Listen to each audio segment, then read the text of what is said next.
রে দোস্ত, দিন দিন শুকায় যাচ্ছিস, খাওয়া দাওয়া ঠিক মতো করিস না। আর বলিস না, খাই তো অনেক কিছু কিন্তু শরীরের পরে কোনো প্রভাবই পড়তেছে না।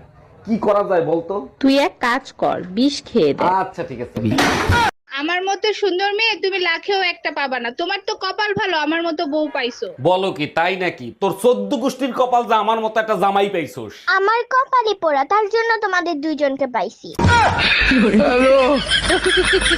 এই শোনো না, আই লাভ ইউ। একবার যদি মেকআপ ছাড়া দেখো না, ওইসব আই লাভ ইউ টাই লাভ ইউ কোথায় বেরোয় যাবে।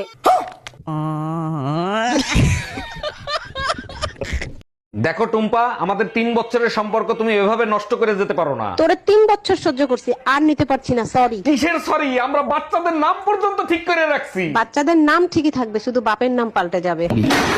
এই কই তুমি, দেখো পেপারে কি লিখছে। কি হইছে? চিল্লাও কেন? তোমার জাত গোষ্ঠী কি পানিতে পড়ছে? প্রতিদিন পুরুষে শব্দ ব্যবহার করে 15,000 আর মেয়েরা করে 30,000। ঠিকই তো লিখছে। তোমাদের পুরুষদের এক কথা দুইবার না বললে তোমাদের কানে যায়?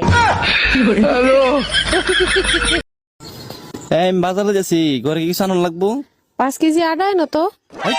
3 দিন আগে 5 কেজি আটা আনছি, একদিন রুটি বানা খাওয়াইলে আটা তাই কই? আটা কই যায় না? এই যে মানুষের কাছে যে কই বেড়াও, আমার বউটা বিশ্ব সুন্দরী। বিশ্ব সুন্দরী কেমনি হয়ে গেছি? কেমনে হইছ? এই প্রতিদিন 1 কেজি করে আটা মেখে হইছি।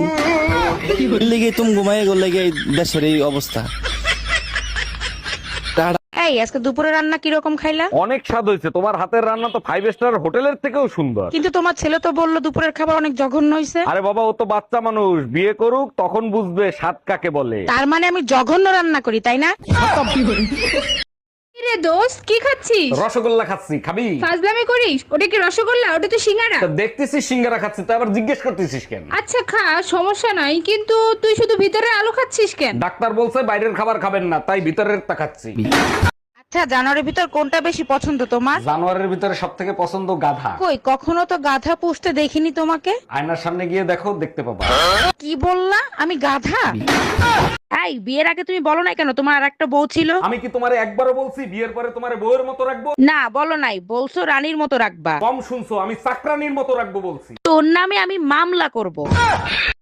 ভাবি, শুনলাম ভাই নাকি চলে গেছে। আর বললেন না ভাই, খুব একা একা লাগে। আপনি বলেন তো ভাইয়ের জায়গাটা আমি নিয়ে নেই। তাই নাকি? অবশ্যই নিতে পারেন। তা কখন আসবো? সকালে এসে থালা বাসন ধুয়ে দিয়েন। আচ্ছা, বিয়ের দিন আমি কি শাড়ি পরছিলাম তোমার মনে আছে? না, কেন, কি হয়েছে? তুমি কি বিয়ে করতে গেছিলা না বিয়ে দাওয়াত খাইতে গেছিলা? আরে যখন কেউ গলায় দড়ি দিতে যায় তখন সে দেখে না ওটা আম গাছ ছিল না জাম গাছ ছিল। এই কি বললা তুমি?